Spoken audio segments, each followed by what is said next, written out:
le souffle nous accompagne pour justement parler de si vous avez justement envie, sentez que c'est le moment et que vous avez envie de mettre des choses en place et peut-être besoin d'aide d'un contenant, d'une stratégie, d'une méthode pour retrouver justement le souffle, l'énergie et peut-être faire bouger la relation que vous avez à votre corps,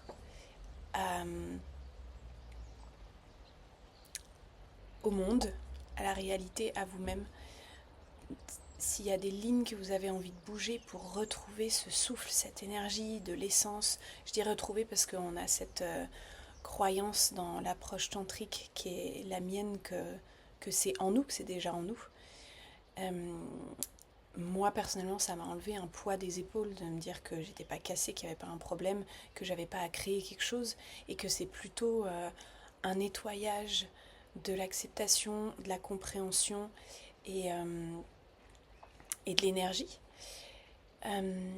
Et donc je voulais vous présenter un peu le contenu des spécialités que j'explore avec les gens avec qui je travaille. On travaille vraiment avec l'idée de se reconnecter à la force de vie, à la force vitale, avec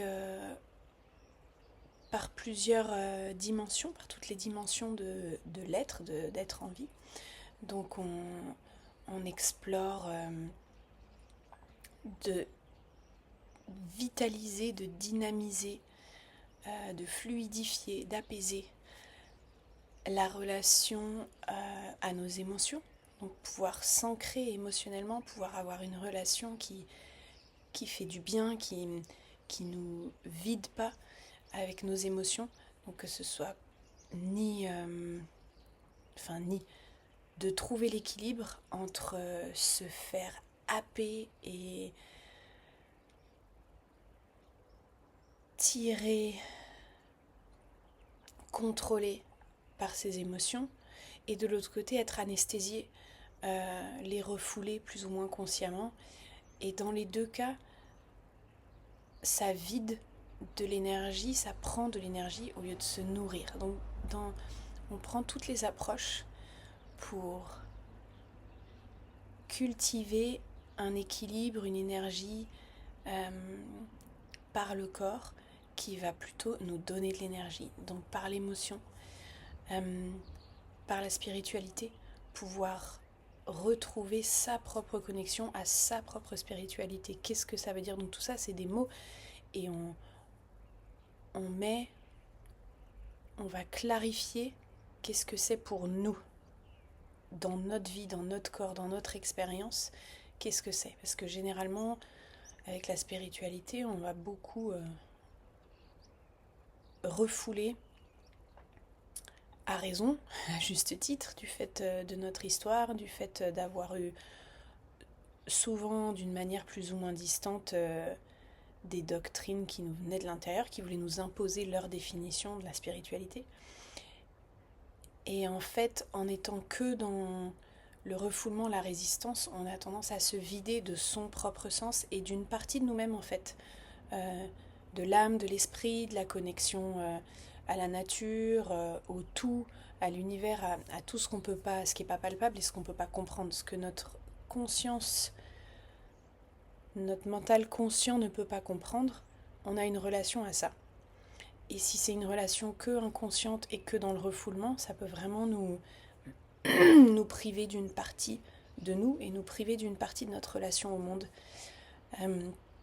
et à notre corps beaucoup, surtout les femmes, puisque il y a beaucoup des impacts du patriarcat qui va vraiment nous déconnecter de notre spiritualité par le corps, en utilisant le corps. On explore aussi notre rapport à la matière, donc ça va être à l'argent, ça va être aux ressources physiques, de vraiment explorer cette relation pour trouver une relation où on n'est pas que dans la fatalité, où on ne subit, où on n'est pas que dans le subir, où on n'est pas que, où on est complètement dépossédé de son impact. Donc ça, c'est un aspect très important, pareil, de notre vitalité et de notre rapport au monde. Et encore une fois, c'est très présent pour les femmes, pour beaucoup de femmes, quand elles commencent à guérir leur relation à l'argent, à la matière, aux ressources physiques. Ça va être très impactant sur leur santé et sur leur corps. Beaucoup vont avoir un changement physique du corps et elles vont se sentir mieux. Donc c'est vraiment un aspect très important, une dimension très importante dans cette action de retrouver le souffle, son souffle, de cultiver son souffle, de nourrir son souffle, plutôt que d'en être, de se faire vider par la vie et par toutes les injonctions. Et on va aussi, du coup, utiliser les feuilles d'arbre, m'ont fait peur. Elles dansent sur le sol.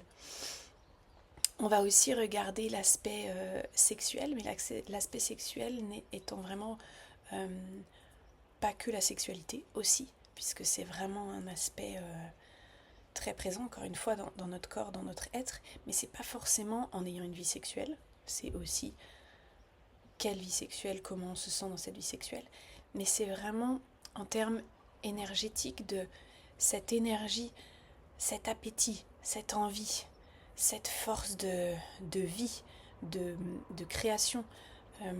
Même quand on va à la source de ça, de l'énergie de reproduction de l'espèce, c'est aussi se connecter à son énergie sauvage, primaire, à la nature, à la force de création créatrice. Et ça peut être autant dans notre carrière, dans le business, que dans l'acte artistique, l'acte d'expression, quel qu'il soit, prendre la parole. Tout ça, y a beaucoup de personnes, encore une fois, moi je travaille beaucoup avec les femmes et il y a des schémas répétitif quand même du fait de la société dans laquelle on vit, où prendre la parole, dire sa vérité, s'exprimer dans le monde va être très compliqué et source de souffrance et encore une fois de perte d'énergie pour beaucoup de femmes et beaucoup de personnes en général. Et donc travailler avec cette énergie sexuelle, ça va vraiment être une immense force, un immense outil pour retrouver ce souffle et pour arriver à trouver sa place. Voilà, donc ça, ce sont plusieurs aspects par lesquels on approche ce travail pour cultiver son souffle, cultiver son énergie, prendre conscience de là où on en perd. Et beaucoup des effets sont une image différente de soi, de son corps, et habiter son corps autrement. Voilà. Je vous souhaite une belle journée dans votre corps.